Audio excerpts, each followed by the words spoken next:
ازيكم يا حبايبي؟ عاملين ايه؟ يا رب تكونوا بخير. اللهم صل وسلم وبارك على سيدنا محمد وعلى اله واصحابه اجمعين. عاملين ايه؟ وحشتوني. كل سنه وانتم طيبين ويعود عليكم الايام بخير يا رب. تعالوا شوفوا بقى هنعمل ايه النهارده. عندي اللهم صل على النبي هنعمل طاجن باميه. بصوا ده نص كيلو باميه متفرز بقى في الفريزر. انتوا عارفين ان مفيش دلوقتي باميه لسه ما طلعتش مفرزاه. بصوا ما شاء الله عليها واحده من وحدتها وخضره وعامله ازاي.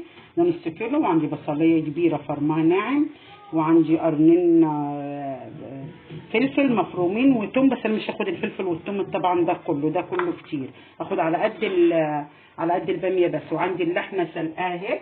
وعندي قوطه كده ضرباها ومصفياها، لازم انا اصفيها، ما ينفعش من غير تصفيه للطبيخ اهي. تعالوا بقى كده على النار. لسه حاطه لها بقى البصليه دلوقتي اهي بتنسلق، وحاطه لها قطايه وجزريه كده زي ما انتم شايفين.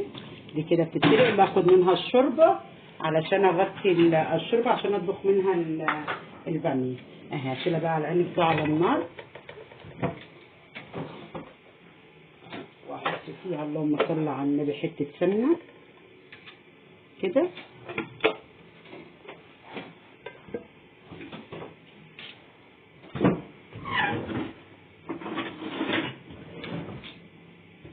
وهنزل بالبصلايه زي ما قلت لكم. مش هحط البصل كله عشان البصلايه دي كبيره كده. واشوحها على النار كده مع السمنه على نار عاليه، مش هوطي النار. عشان كده فاضل على المغرب تلت ساعه كده وانا لسه ما طبختش اهو. شوحت البصلايه كده، دبلتها كده. انزل اللهم صل على النبي. مش الفلفل كله زي ما قلت لكم عشان الفلفل ده كتير. يعتبر قرن فلفل وكم فص ثوم كده. الثوم ده مفرماه وحطاه ببطرمان على رف الثلاجه، هو اللي مخليه مصفر شويه كده. واشوحهم تاني كده كله تشويح.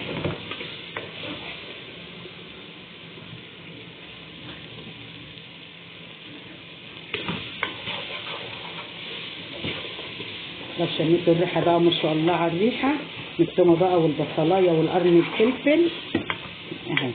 شوحتها كده. هنزل اللهم صل على النبي بالباميه.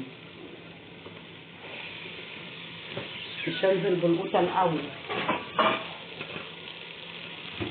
وعلبها كده بقى بالراحه عشان انتوا عارفين ان هي ايه، مش باميه متفرزه. بالراحه كده في التقليب عشان ما تتهريش. انا مش عايزاها تتهري، عايزه القرن يبقى بقرنه كده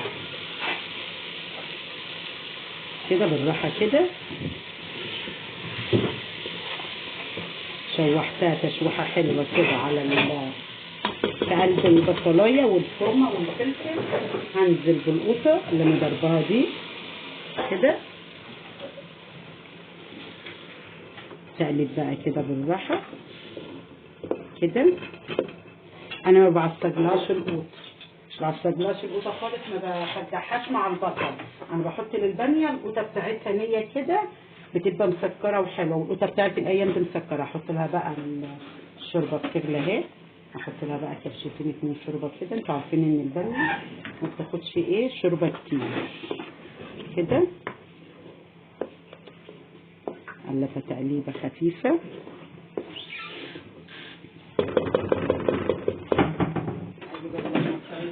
الملح